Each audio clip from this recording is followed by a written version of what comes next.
gotta touch down.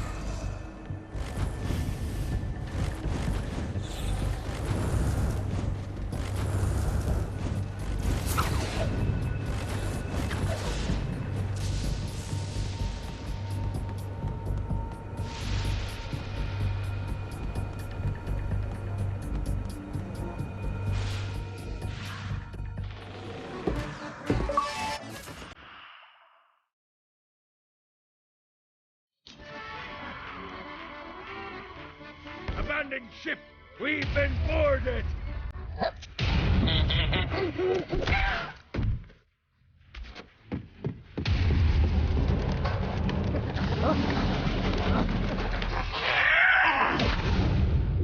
Get these damn things off my ship!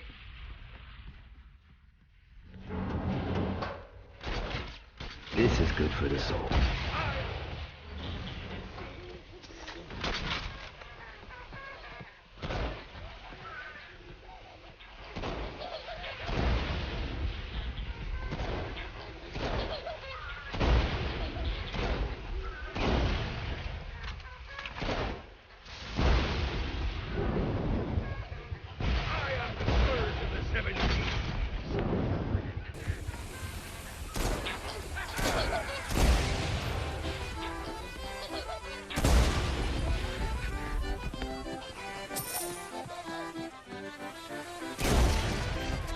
Work. I got a bit of treasure in that chest over there.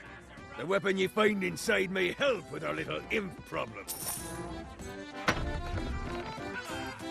Ooh.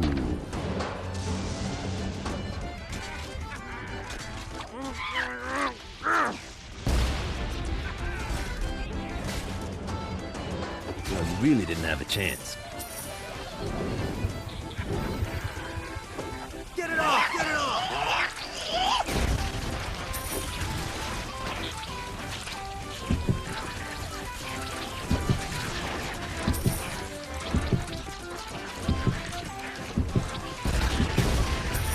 Fuck off!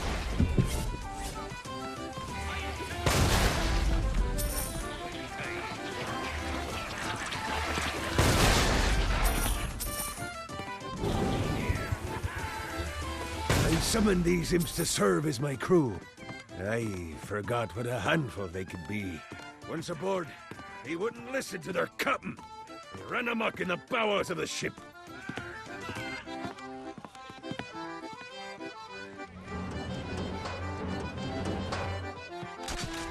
Bitey little bastard. Life is good. Get off, you piece of shit! Good God, they're swarming me! Get it off! Get it off!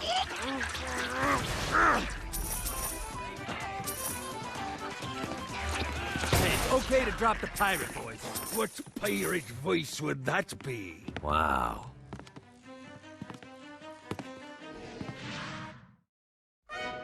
Zinyak's destruction of Earth had a profound impact on the afterlife. To heaven, it was a logistical nightmare. St. Peter's meticulous nature drove purgatory wait times to unbearable levels. Meanwhile, in hell, where souls in pain were used as currency, it created a new era of prosperity for the wickedly enterprising. This economic boom resulted in the coffers of hell to be overflowing, which in turn piqued the interest of the most notorious man that sailed the seven seas. Long had Blackbeard been a thorn in Satan's side, robbing tax collectors on a semi-regular basis. But the promise of an immeasurable fortune drove him to be even bolder. An arrangement was reached. Blackbeard would provide information on strategic targets in exchange for a share of the profit. Johnny, who was interested in murder, not money, happily agreed.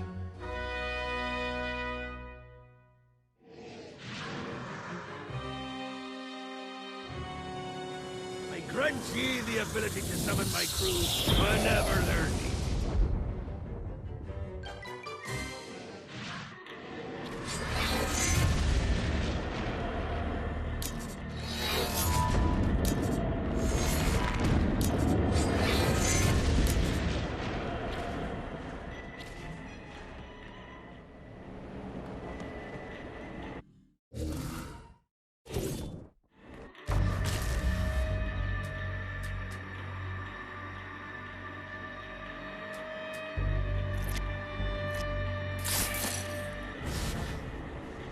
Hey. All right, matey. It's time for your lesson. Let's summon me favorite scurvy-riddled hellion, the Imp. Why don't you start off by summoning an imp to take out those enemies?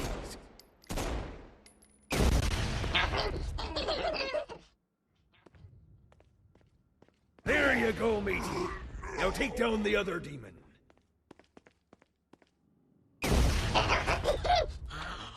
Those ankle biters are vicious. Now let's practice your aim. Take down the demons on the islands.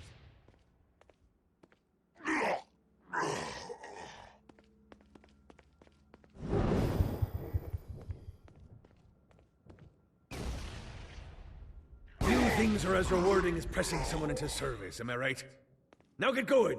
There's a whole wide world waiting to be plundered.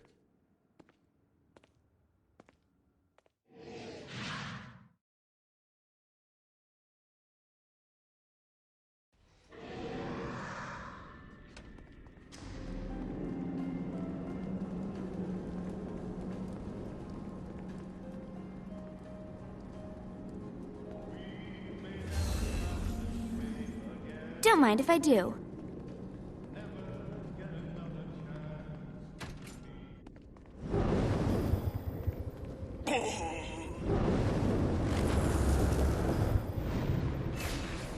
I raided a Centerpol office and found information on where the president is being kept. Evidently, they've been trapped in some sort of soul. There's lots of ways to get Satan's attention, but we should never forget the classic, rampant fucking murder. Pride is a sin the Devil's Army has in spades, so if you want to pick a fight, you can bet your ass they're coming in droves.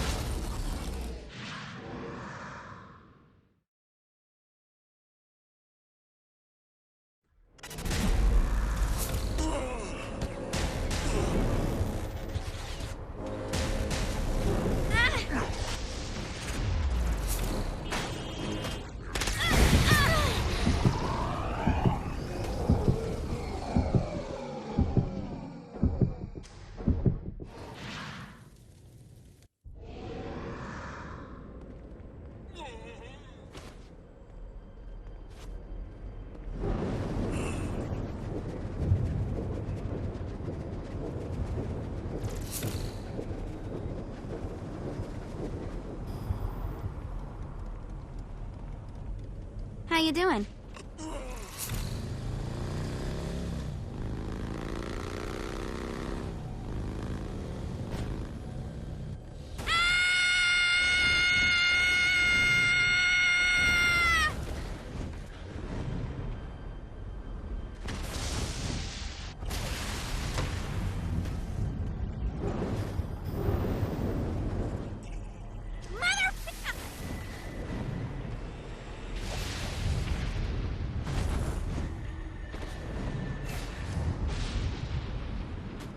Oh boy.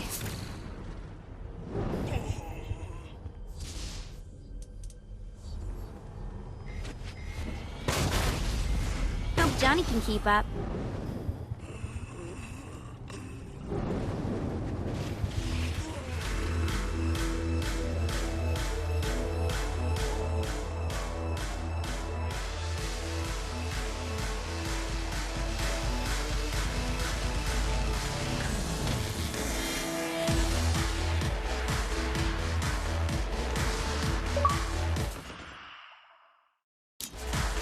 Lights up. William Shakespeare, humanity's greatest playwright, and hell's most diabolical purveyor of entertainment, looks on as a brave mortal on an Orphean quest enters. The bard's interest is piqued, and he looks to test his visitor's mettle.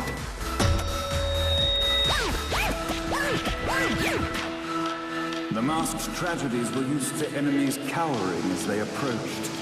But soon they realized that they faced a foe with courage and nobility, traits uncommon in the fires of perdition.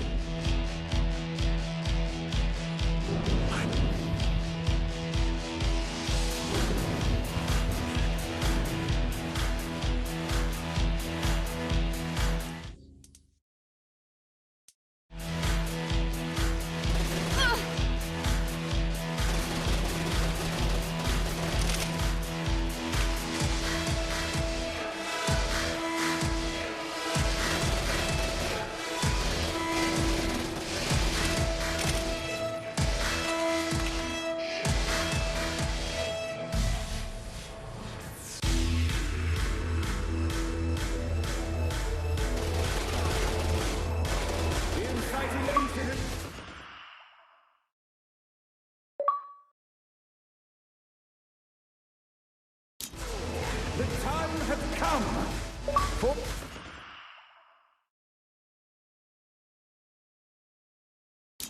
Amazing action!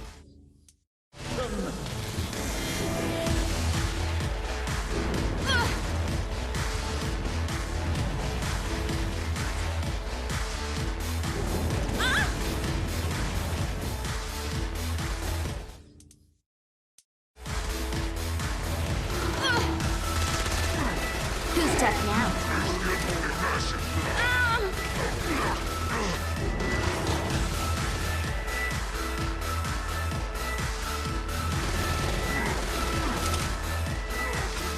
The battle raged on below, and as bullets and blood flew, the bard arched a curious eyebrow. Could this mortal be the exact thing that Shakespeare needed?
This battle is far from over, mortal. Arise!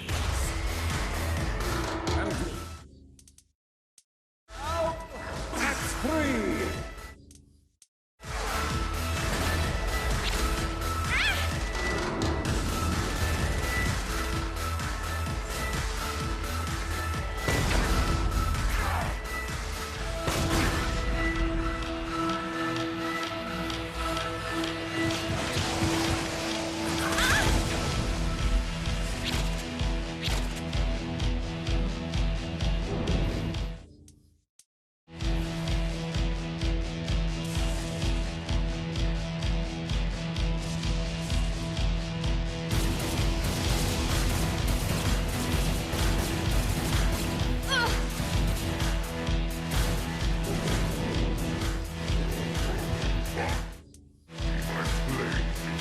Never underestimate me.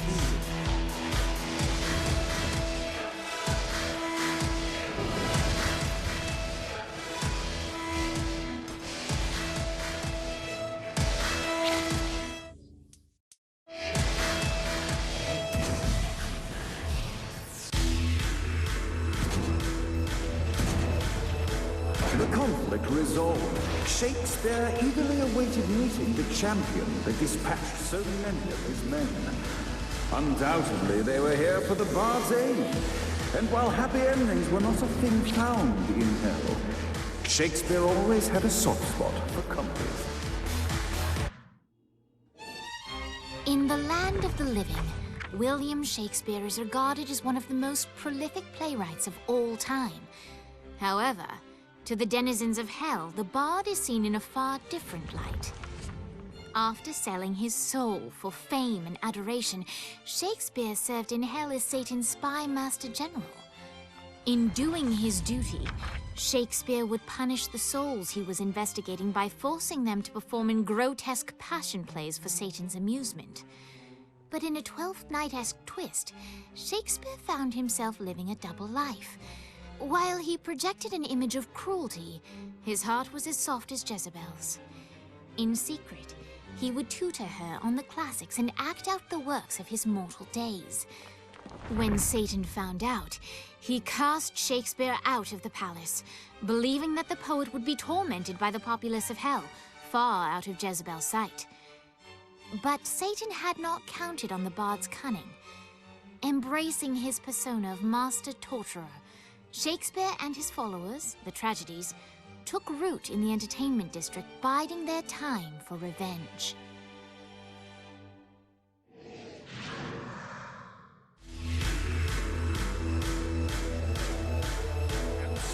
Shakespeare called forth the Deus Ex Machina to bestow our protagonist with the arcane power of Force Stomp.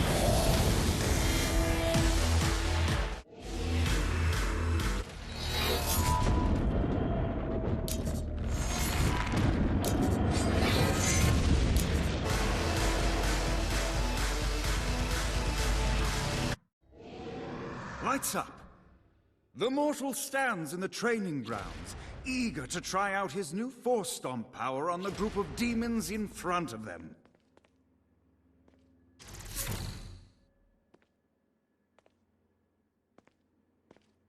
Act 1, Scene 2, in which our protagonist kills more demons with Act 2, in which our protagonist is greeted by foul imps.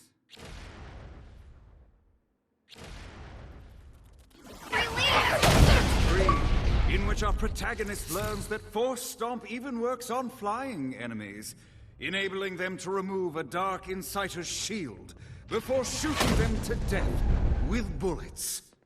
There is also a mistaken identity and love unrequited. The day is won, and the curtain closes on our noble hero.